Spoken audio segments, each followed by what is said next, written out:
Barack Obama prezidentlikka kelganida Amerika iqtisodiyoti dunyodagi eng yirik moliyaviy sistema izdan chiqib bo'lgan edi. Obama mamlakatni George Bush davrida boshlangan va 2009-yilga kelib keskin nuqtaga yetgan bu krizisdan olib chiqishga so'z berdi. Oradan 1 yil o'tib xulosa shuki, AQSh iqtisodiyoti asta oyoqqa turgan, lekin hamon ancha zaif. Bugun har 5 amerikalikdan biri ishsiz yoki doimiy daromad manbaidan ayrilgan. Obama davrida odamlar qanday kun ko'rayotganiga nazar tashlasak. Barack Obama amerikaliklar va dunyo ahli oldida prezidentlikka qasamyod qilar ekan, nafaqat Qo'shma Shtatlar iqtisodiyoti, balki butun global moliya tizimi daqiqa sayin qulab borayotgan edi. 2009-yilning birinchi yarmida bu xalq 4 millionga yaqin ish o'rnini boy berdi. Bugun o'ta og'ir bir vaziyatdamiz. Muammolarning cheki yo'qdek. Bu jumboqlarni osonlik bilan yoki qisqa davr ichida yecha olmaymiz, lekin ularni albatta hal etamiz.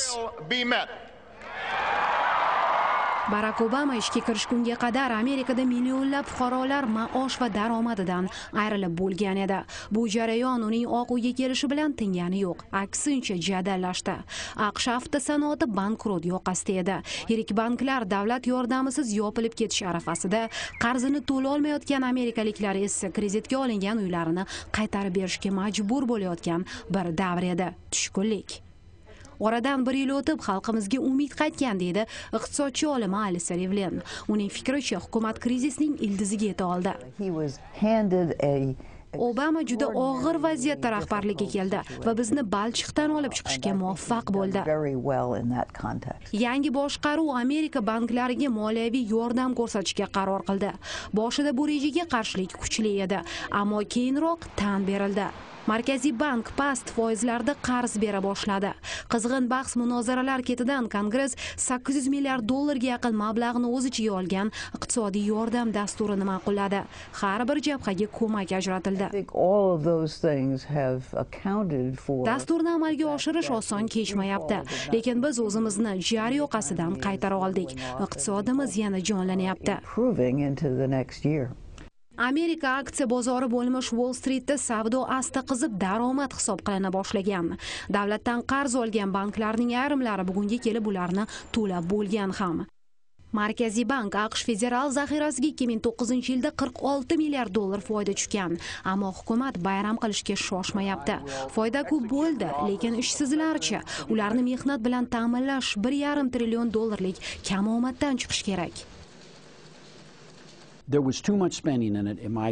Ron Haskins singari konservativ tahlilchilar Barack Obamani xalq pulini ayamay ishlatayotganlikda ayblaydi. To'g'ri, inqirozdan biroz qaytdik deydi u, lekin nima hisobiga? Defitsit kun sayin o'sib boryapti. O'zimizni qarzga botiryapmiz. Buning ustiga hukumatning xususiy sektor ustidan nazorati kuchaydi. Davlat bozorga aralashmasligi kerak, hukumat uni eplay olmaydi deydi tahlilchi. Ishsizlik kamaysin desak, bizneslar uchun imkoniyatlarni kengaytirish kerak. Ish o'rinlarini ular yaratadi. Vaziyat yaxshilanishiga shubham yo'q. Biz hamisha yo'limizni topa olganmiz. Kelasi oylar yana biroz qiynalishimiz mumkin. Ron Haskins kabi iqtisodchilar fikricha, prezident hali maqtovga loyiq emas. Vaqt xolis hakam. O'tgan yil boshida ayrim mutaxassislar kelasi yil shu paytda ahvol sal yaxshilangan bo'ladi desa ishonmagan edim. Mana ko'rib turibmiz, bugungi holat sezilarli darajada ijobiy. Haqiqatni tan olib, oldinga intilib yashash kerak. Voy, iqtisodimiz dabdala bo'ldi deya hammani ayblagandan ko'ra. 2010-yildan umidlar katta. Amerika iqtisodiyoti yuqori foizlarda o'sish kutilmoqda. Agar hozir ishsiz yurganlar mehnat joyi bilan ta'minlansa, hukumat tarafdorlari ham, tanqidchilar ham bir fikrda kelishadi.